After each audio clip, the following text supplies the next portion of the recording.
I've spent the last 12 summers as a fire lookout in a national forest out west. People always imagine it's this romantic, peaceful gig reading books in a cozy cabin perched above endless trees. And some days, it is. I watch storms roll in across the ridges, spot elk moving in the dusk. Other days, it's hours of scanning for tiny wisps of smoke, waiting for radio checks. But there's more to this place than wind and pine needles. About 8 years ago, something happened that changed the way I see these woods forever. It was late July, peak fire season.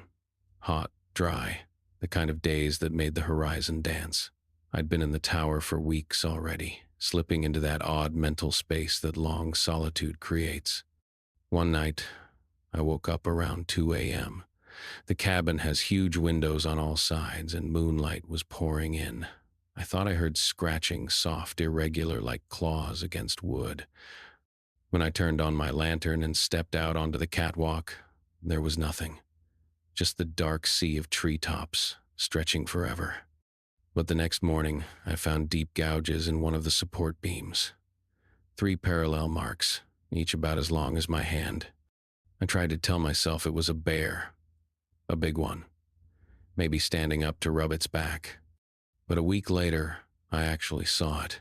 It was just after dusk, when the trees become a wall of shadow. I caught movement below a shape slipping between trunks, larger than any person. Taller, with limbs that moved oddly, like they didn't bend quite right. When it stepped into a patch of fading light, my breath stopped. Its body was lean, covered in a dark, matted texture. Its head was wrong too angular, with eyes that seemed to catch the last scraps of sunlight and glow. It tilted up toward me, sniffing the air. Then it crouched low, almost disappearing into the undergrowth. That night, it came closer. I heard it circling the tower, pacing, stopping, then moving again. At one point, it rattled the metal ladder, testing it. I didn't sleep. Instead, I sat inside with the lanterns off, clutching my radio. By dawn, it was gone. I filed a vague report, possible large predator activity near Lookout, but didn't mention what I'd truly seen. Who would believe it? The next evening, I tried something desperate. I left out a sack of old jerky, tossing it down at the base of the tower. I stayed inside, lights off, barely breathing. Around midnight, I heard careful footsteps, a long pause, then soft tearing sounds. In the morning, the jerky was gone, and the ladder was untouched. Since then, I've made it a ritual. Every season when I return to this tower, I bring offerings, dried meat, salt, once even an old deer hide I'd bought from a local. And every season the creature comes, it circles, sometimes I catch its eyes watching me through the trees, but it doesn't try the ladder anymore.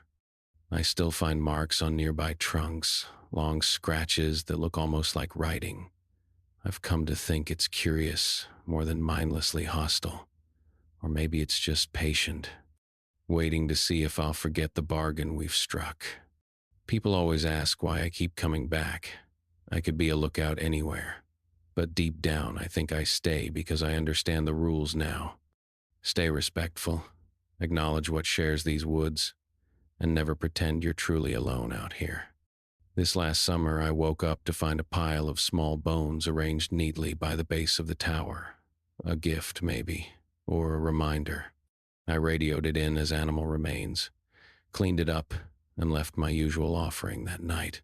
When I finally packed up to leave at season's end, I looked out across the valley one last time.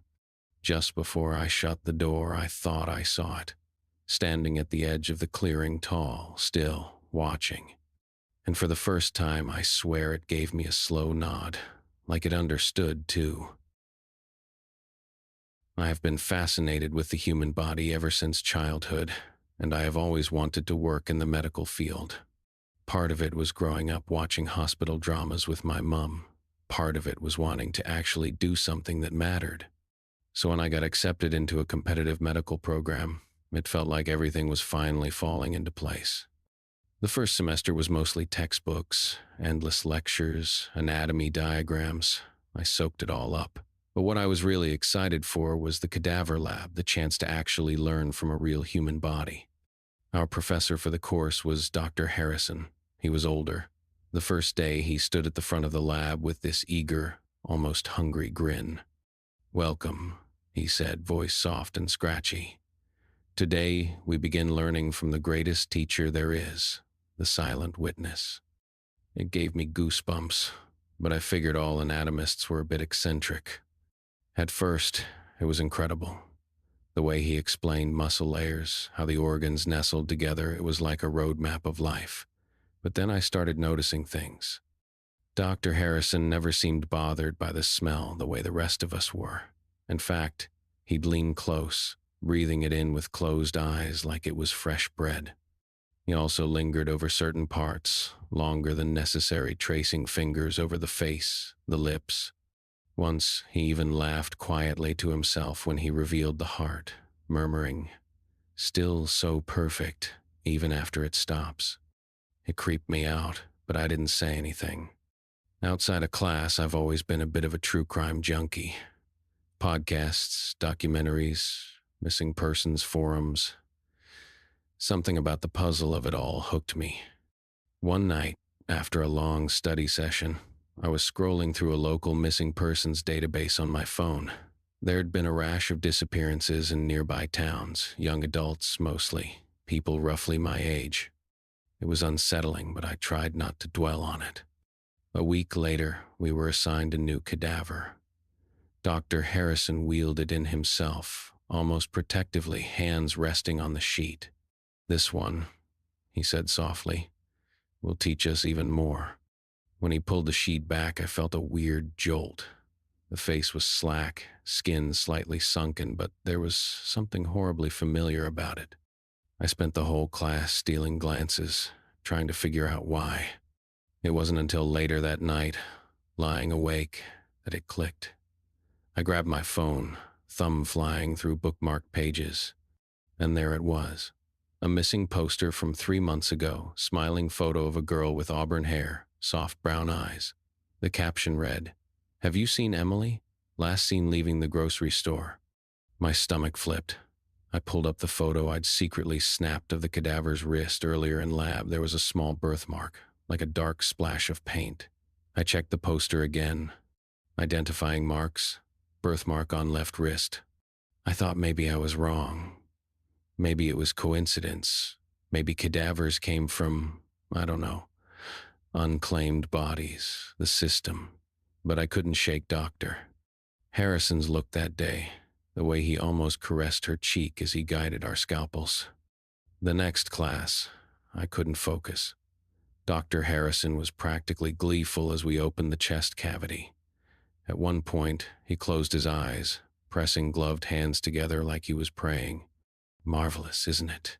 he whispered. "How life leaves so completely yet leaves behind so much to learn."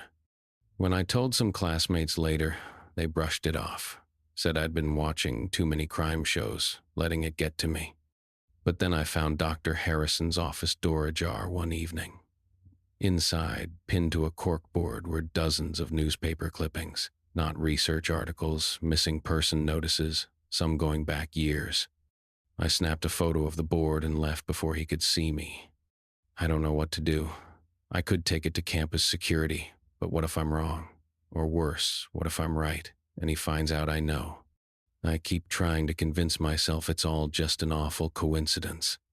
That cadavers are sourced properly, that Dr. Harrison's just eccentric, not something else. But every time I close my eyes, I see that missing poster. The cadaver in our class was on it. Ask me anything. I disappeared 20 years ago after serious crimes. You'd be shocked how easy it is.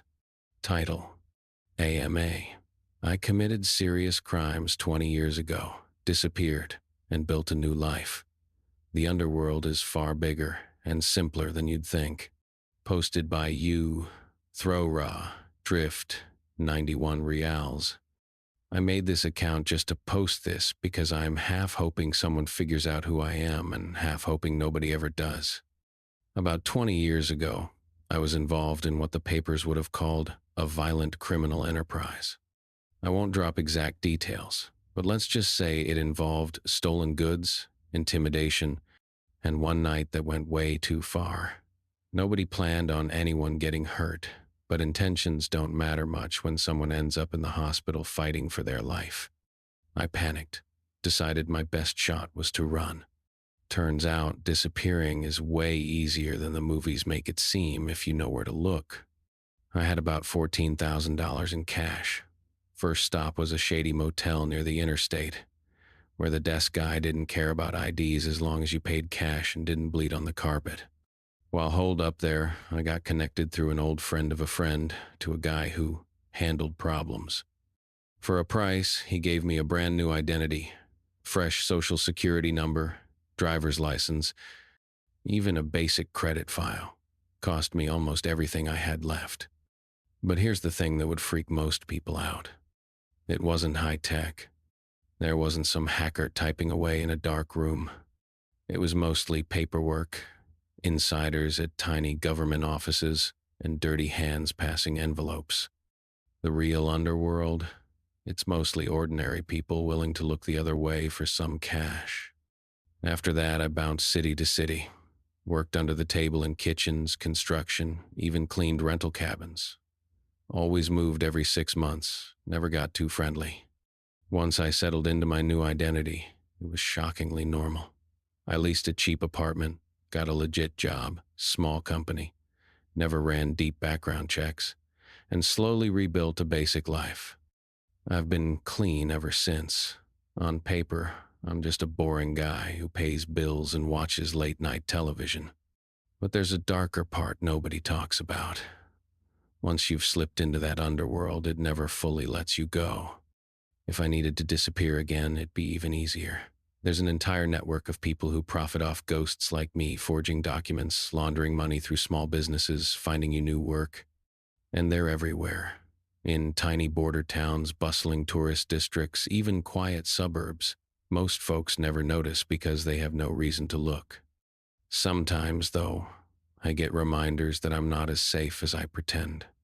Last year, I was at a dive bar 2 states over, and a guy I knew from the old days walked in. He didn't recognize me at first, beard, new teeth, 30 pounds heavier. But he gave me this long, searching look. We didn't speak. He just raised his beer slightly, like a weird little toast. Then he left. For a month after that, I barely slept. Half of me wanted to run again. The other half figured if someone really wanted me gone, I wouldn't get a warning. Why am I sharing this? I guess to say that the world has more shadows than most people realize. You think the system's airtight, all the IDs, the cameras, the databases. Truth is, it's held together by minimum wage clerks and overworked caseworkers. You grease the right palms, file the right paperwork in the right dusty office, and it's surprisingly easy to become someone else. I'm not proud of any of this. Sometimes I wonder about the people I hurt, what their lives look like now, if they ever got justice. Other times, I wonder if they'd even recognize me. Edit. Not sure how long I'll keep this up. Might delete. But AMA if you want. I'll answer what I can, just don't ask for exact locations or my new name. I'm paranoid, not stupid.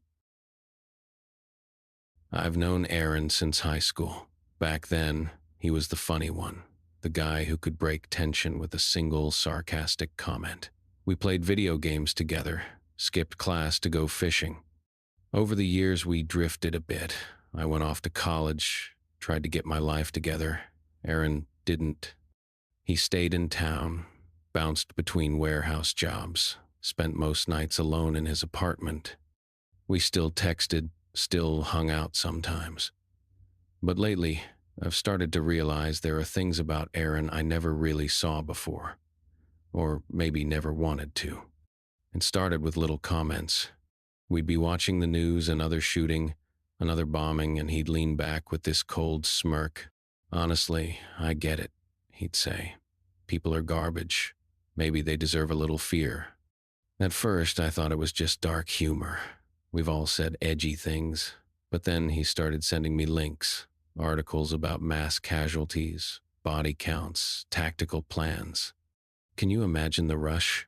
He texted once, being the only one calm while everyone else panics. I tried to play it off, joked that he needed therapy, or at least to stop doom scrolling. He'd always respond with laughing emojis, like it was all harmless. A month ago, he invited me out to some old quarry outside of town. Said he'd picked up a new hobby target shooting. When I got there, he had 3 rifles laid out on the hood of his car. Brand new, expensive. Way more firepower than you'd need for plinking cans. Figured I'd get some practice in, he said, eyes glittering. Never know when you'll need to be ready. I tried to laugh it off, but my stomach was in knots. Watching him line up shot after shot, that intense focus, it didn't feel like a casual hobby. After that, I started paying more attention. His apartment was worse than I remembered. Maps pinned up on the walls, some with weird marks in red pen, newspaper clippings about local events, big crowds, fairs, festivals, and notebooks, pages full of scribbles that didn't make sense to me, lists of supplies, sketches of building layouts, sometimes random phrases scrawled over and over. Make them see. The day is coming. 2 weeks ago, we were drinking beers on his porch. Out of nowhere, he turned to me, eyes bright. It's almost time, he said. You're going to be shocked, but you'll understand, I promise. I laughed nervously. Asked time for what? He just smiled, leaned back, and stared up at the sky like he was seeing something beautiful. I haven't slept right since. Part of me keeps trying to rationalize it. Maybe he's messing with me, trying to seem edgy and mysterious. Maybe it's all just sad fantasy. But then I think about how he's always been overlooked, how he stews in his tiny apartment convinced the world is against him. How easy it would be for someone like him to snap. Last night he texted me. Just 2 words. It's tomorrow. No context, no explanation. I've been sitting here ever since, phone clutched in my hand, trying to figure out what the hell I'm supposed to do. Call the police? What would I even say? That my friend has creepy notebooks and a collection of guns? That he talks like a supervillain sometimes? But in my gut, I know he's planning something. Something big. And by the time anyone else realizes it, it'll be too late. I've worked at a mid-sized logistics company for about 4 years now. Nothing glamorous, mostly data entry, handling invoices, sending off customs paperwork. It's the sort of place where people keep their heads down, where you clock in, clock out, and try not to take your work home with you. But lately, I can't stop thinking about it. It started with the shipments. We handle a lot of overseas containers. That's our bread and butter. Mostly electronics, sometimes textiles.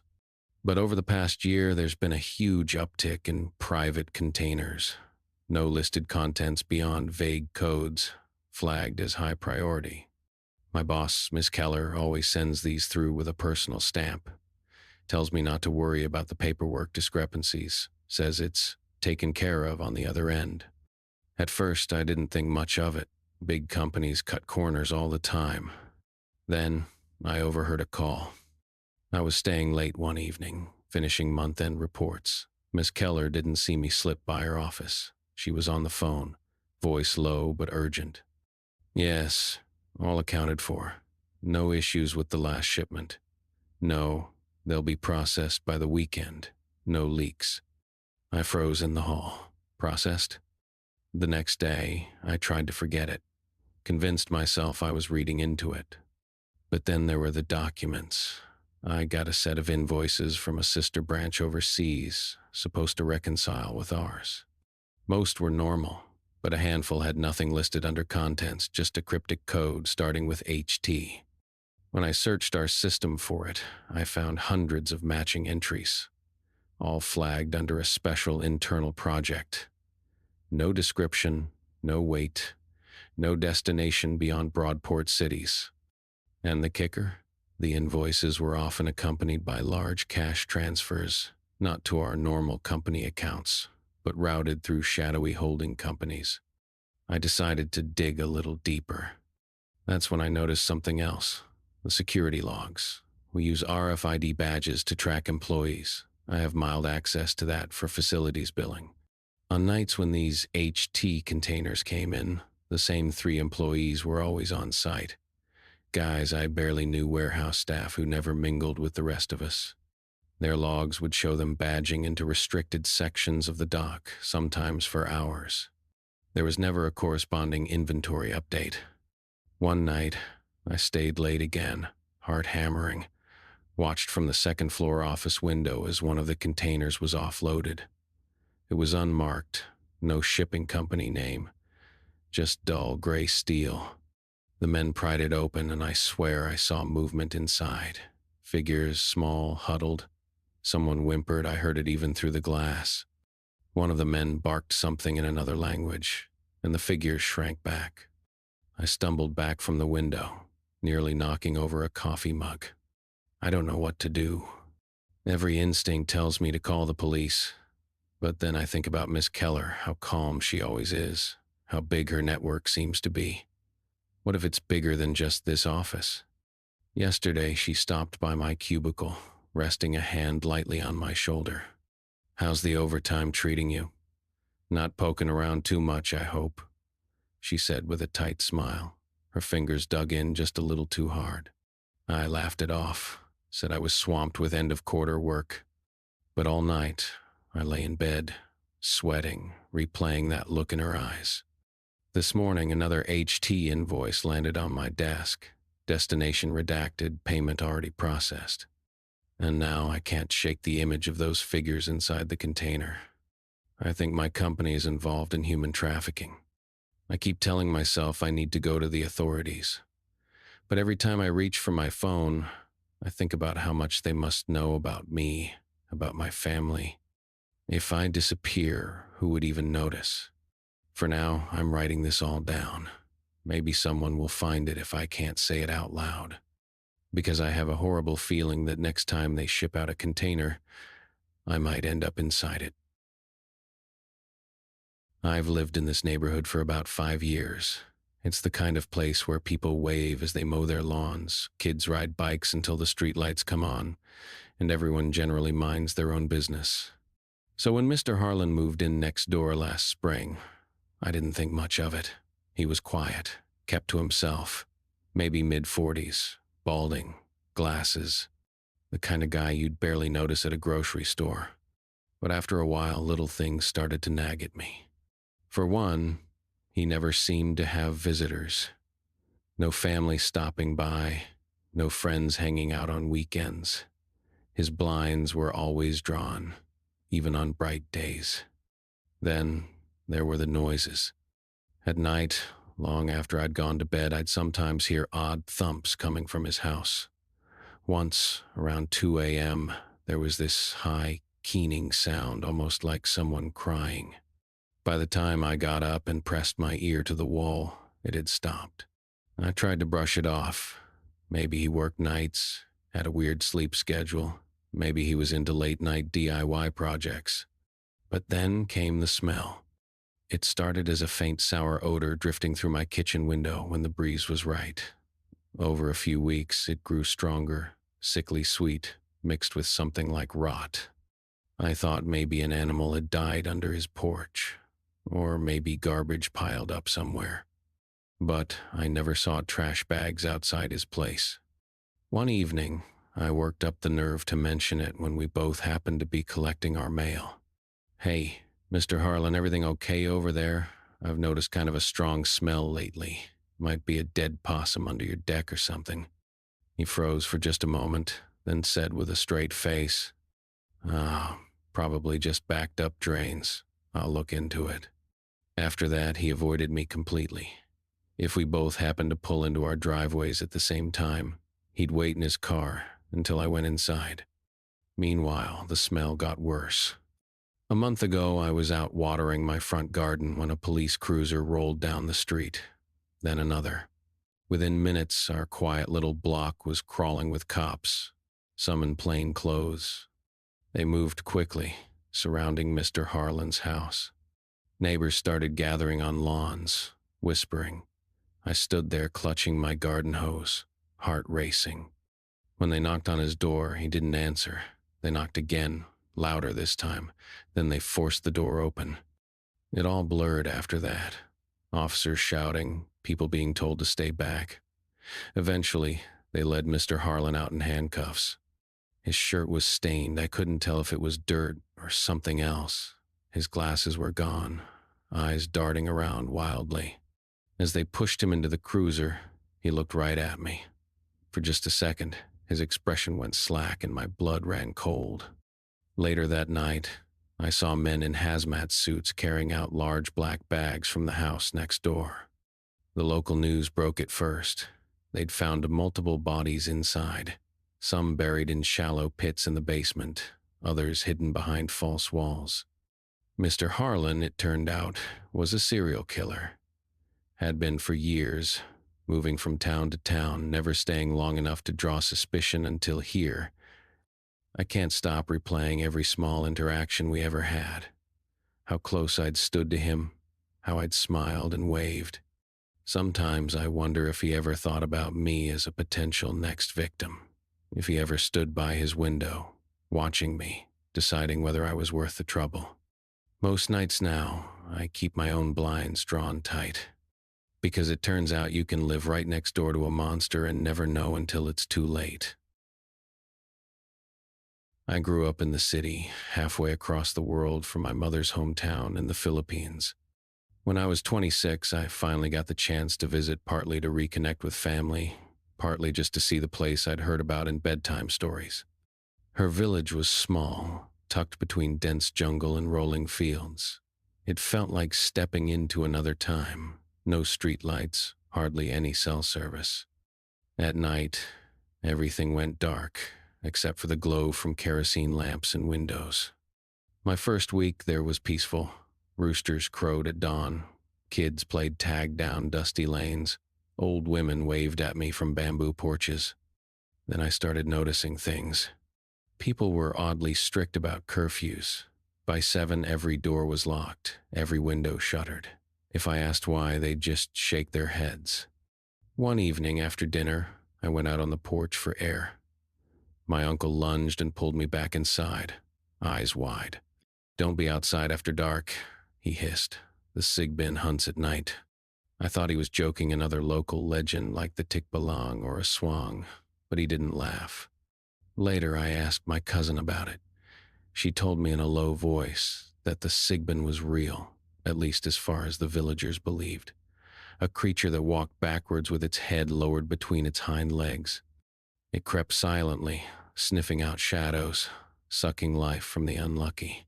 Some said you could smell it first, a sour, rotting odor that made your stomach churn. Goats had been disappearing lately, found days later, drained and shriveled like old leather. I tried to laugh it off.